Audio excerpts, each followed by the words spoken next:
अब आप यहाँ पर देखें कि जो स्त्री है, उसको जो बाँझ है, उसको जो बेटा आ रहा है वो साधारण बेटा नहीं है, वो परमेश्वर की ओर से ठहराया गया एक लड़का उसके गर्भ के द्वारा जन्म ले रहा है। मैं आपसे कहना चाहता हूं, आपको किसी भी चीज के लिए जल्दबाजी नहीं करना, आप इंतजार करें। परमेश्वर आपको एक ऐसे काम के लिए खड़ा करेगा जिसे देखकर लोग हैरान होंगे। आमीन। यदि आप वचन में ठीक हैं, राइट हैं, फिर भी कोई चीजें देरी होती हैं, आप इंतजार करें। परमेश्वर एक बड़ी योजना के तहत उसे रखता है ताकि वो बच्चा केवल आपका बच्चा ही ना कहलाए। वो चीजें जो आपकी जिंदगी में आने वाली केवल आपके लिए ही ना हो, परंतु दुनिया के कई लोगों के लिए, हजारों लोगों के लिए उद्धार का और कई लोगों के लिए फायदे की चीज हो पाए। सबसे पहले तो एक मसीही जो होता है, या फिर जो मसीह में नहीं है, जो मसीह में आता है, उसको अपने जीवन की जांच करनी चाहिए और वचन के अनुसार जीना चाहिए। और यदि वचन के अनुसार जीने में, प्रार्थना में, आत्मिक जीवन, उपवास करने में, संगति करने में सब कुछ ठीक है, फिर भी आपको आपकी किसी प्रार्थना में देरी हो रही है, तो आपको इंतजार करना चाहिए। क्योंकि आप जब इंतजार करेंगे, क्योंकि परमेश्वर ने आपको उसी प्रार्थना के उत्तर में एक बहुत बड़ी चीजों के लिए योजना के तहत रखा है। अब आप यहां पर देखें कि जो स्त्री है, उसको जो बाँझ है, उसको जो बेटा आ रहा है वो साधारण बेटा नहीं है, वो परमेश्वर की ओर से ठहराया गया एक लड़का उसके गर्भ के द्वारा जन्म ले रहा है। और वो एक साधारण व्यक्ति नहीं था, उसको परमेश्वर ने इसलिए भेजा था कि वो तमाम उन फलिस्तियों के वश में जो इजरायली थे उनसे उनको आजाद करे, उनसे लड़ाई करे और उनसे अपनी प्रजा को छुड़ाए।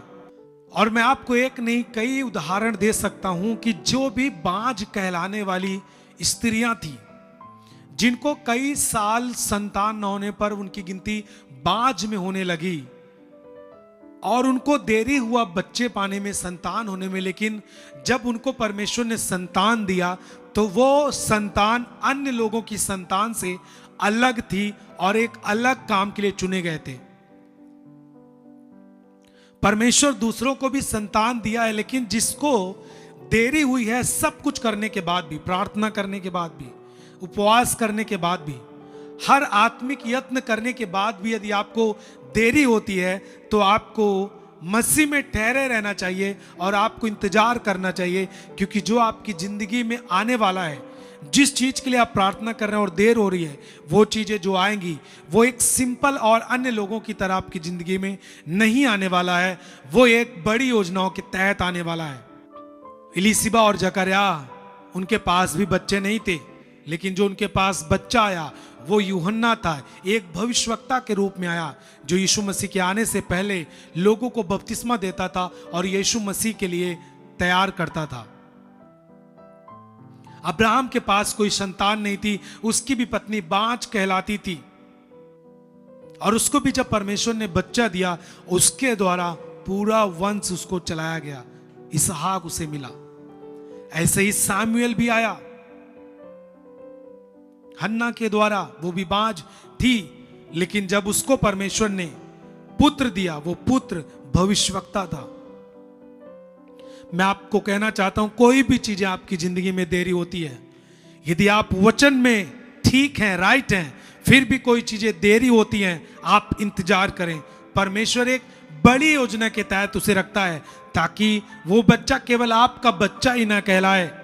वो चीजें जो आपकी जिंदगी में आने वाली केवल आपके लिए ही ना हो, परंतु दुनिया के कई लोगों के लिए, हजारों लोगों के लिए उद्धार का और कई लोगों के लिए फायदे की चीज हो पाए। कोई भी आशीषों को आप इसमें रख सकते हैं। कोई केवल बच्चे वाली बात नहीं है, कोई भी हीलिंग की बात हो सकती है, कोई भी आपके पास आशीषों के आने में देरी हो रही है।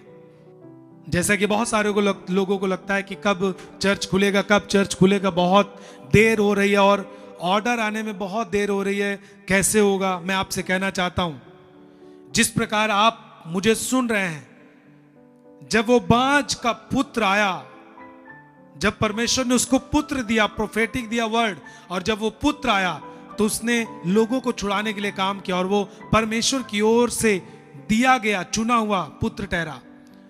चाहे वो सैमुअल भविष्यवक्ता हो, चाहे यूहन्ना हो भविष्यवक्ता हो, चाहे वो इसहाक हो, वैसे ही जब चर्च के लिए परमेश्वर काम करना शुरू करेगा तो केवल एक जगह के लिए नहीं, परंतु आप जहां तक देख सकते हैं, समझ सकते हैं, वहां तक के लिए परमेश्वर बड़े काम करेगा उस योजना के तहत। इसीलिए तो आपको कहते हैं कि कभी भी कोई भी इंतजार हो, यदि वचन के अनुसार मसीह में आप कुछ चीजों का इंतजार कर रहे हैं तो आप इंतजार करते रहें।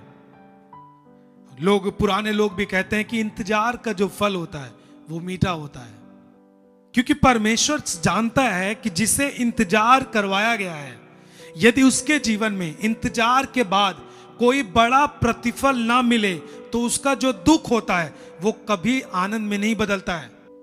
आप सोचिए कि जब एक बांझ को उसके पास संतान नहीं है और वो परमेश्वर के राज्य के लिए और परमेश्वर से प्रार्थना करने वाले लोग अगर हैं और उनके पास संतान नहीं है, लगातार वो प्रार्थना करते हैं, उपवास करते हैं, सब कुछ करते हैं,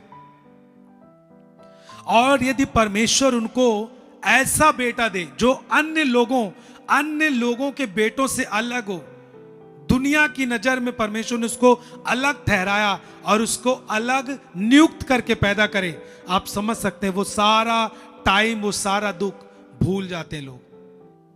इसीलिए परमेश्वर जो इंतजार करता है उसके जीवन में कुछ ऐसा करता है ताकि उनका जो लंबा टाइम व्यतीत हुआ इंतजार में, वो कभी भी इंतजार को जो उन्होंने किया उसको याद करके कभी पछताए ना, ऐसा परमेश्वर काम करता है।